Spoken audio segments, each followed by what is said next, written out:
Bonjour à tous et bienvenue sur IT Concept. Aujourd'hui, on va s'attaquer à un composant que tout le monde connaît de nom, mais est-ce qu'on sait vraiment ce qui se passe à l'intérieur? Je parle bien sûr du disque dur. C'est un peu la mémoire à long terme de notre ordinateur, et comprendre comment ça fonctionne, c'est une base absolument essentielle en informatique. Si vous êtes là pour apprendre des concepts comme celui-ci chaque jour, pensez à vous abonner pour ne rien manquer. Allez, on commence avec une question qui paraît toute simple. Vous éteignez votre ordinateur ce soir. Où est-ce que vos photos de vacances, vos jeux, vos documents importants, où est-ce que tout ça va?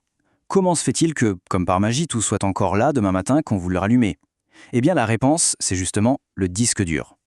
Ok, alors pour bien comprendre, il faut tout de suite faire une distinction très importante. Il y a deux types de mémoire dans un ordinateur. D'abord, on a la RAM, la mémoire vive. Imaginez que c'est votre bureau. C'est super rapide, c'est là que vous travaillez, mais à la fin de la journée, quand on coupe le courant, on range tout. Elle est volatile, elle oublie tout. Et puis il y a le disque dur. Lui, c'est votre bibliothèque, vos archives. Il garde tout bien au chaud, même sans électricité. C'est la mémoire permanente. Bon, maintenant qu'on a posé les bases, plongeons dans le grand classique, l'historique, le HDD pour Hard Disk Drive. C'est la technologie qu'on a eue dans nos ordinateurs pendant des dizaines d'années. Alors un HDD, qu'est-ce que c'est au fond? Eh bien, c'est avant tout de la mécanique. C'est une petite boîte scellée et à l'intérieur, on trouve des disques et des plateaux recouverts d'une fine couche magnétique. C'est là-dessus que sont enregistrées toutes nos données. Pour se faire une bonne image, l'analogie qui marche le mieux, c'est vraiment celle du lecteur de vinyle. C'est le même principe. On a des disques qui tournent à toute vitesse et un petit bras qui se déplace pour lire l'information. Sauf que là, évidemment, tout est miniaturisé et incroyablement plus rapide. Alors comment ça marche concrètement? D'abord, les fameux plateaux tournent à une vitesse folle. On parle de 5400 voire 7200 tours par minute. Pendant ce temps, un bras mécanique se balade à une vitesse éclair juste au-dessus. Et au bout de ce bras, il y a une tête de lecture / écriture qui, attention, ne touche jamais la surface. Elle flotte sur un coussin d'air minuscule pour lire ou écrire les données en modifiant le magnétisme de la surface. C'est de la haute voltige mécanique quand on y pense. Mais voilà, cette belle mécanique, aussi précise soit-elle, elle a ses limites. Surtout en termes de vitesse et de fragilité. Et c'est là qu'est arrivée une vraie révolution, le SSD, pour Solid State Drive.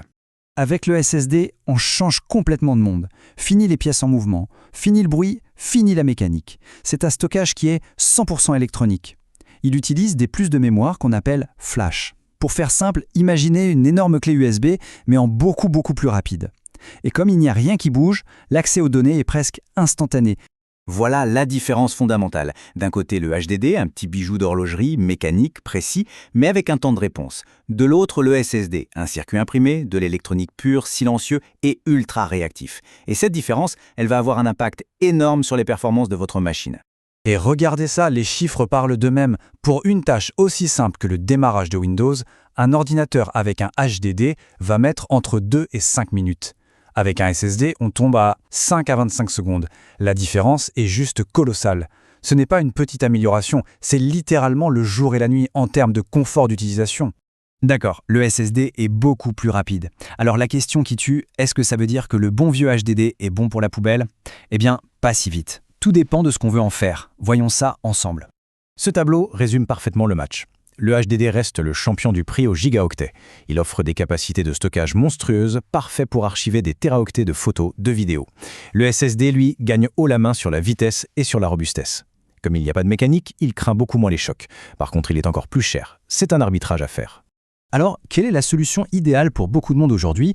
Souvent, c'est la solution hybride. C'est simple, on met un SSD, même de petite taille, juste pour le système d'exploitation et les logiciels qu'on utilise tous les jours, et à côté, on installe un gros HDD pour stocker tous les fichiers lourds. C'est vraiment le meilleur des deux mondes, on a la vitesse du SSD pour la réactivité et la grande capacité du HDD pour l'archivage. Et pourquoi c'est si important de comprendre cette différence? Parce que le stockage, c'est la base de tout en informatique. Que votre objectif soit de travailler dans la cybersécurité, dans le cloud, en administration système, partout, on gère des données. Choisir le bon stockage pour la bonne tâche, c'est une compétence fondamentale qui fait vraiment la différence. N'oubliez jamais ça. L'informatique peut paraître immense, mais chaque concept que l'on maîtrise, comme celui-ci aujourd'hui, est une brique de plus qu'on ajoute à notre mur de compétences. C'est comme ça qu'on progresse et qu'on avance vers l'expertise, pas à pas. Allez, avant de se quitter, récapitulons en quelques secondes les points essentiels qu'il faut absolument garder en tête. Donc, à retenir. 1. Le disque dur, c'est la mémoire à long terme de l'ordi. 2. Le HDD, c'est mécanique, pas cher, grande capacité, parfait pour archiver.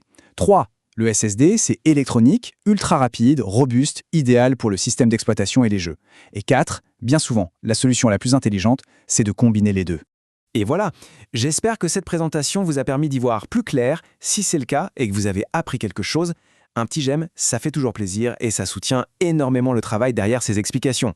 Et bien sûr, si ce n'est pas déjà fait, abonnez-vous à IT Concept pour continuer d'apprendre avec nous. On décortique un nouveau sujet chaque jour. N'hésitez surtout pas à partager cette vidéo avec quelqu'un de votre entourage qui aimerait lui aussi progresser en informatique. Gardez toujours ça en tête, en informatique, la seule véritable limite à ce que l'on peut construire, c'est ce que l'on peut comprendre. Alors, ne vous arrêtez jamais d'apprendre. Merci de nous avoir suivis et je vous dis à très bientôt pour un nouveau concept.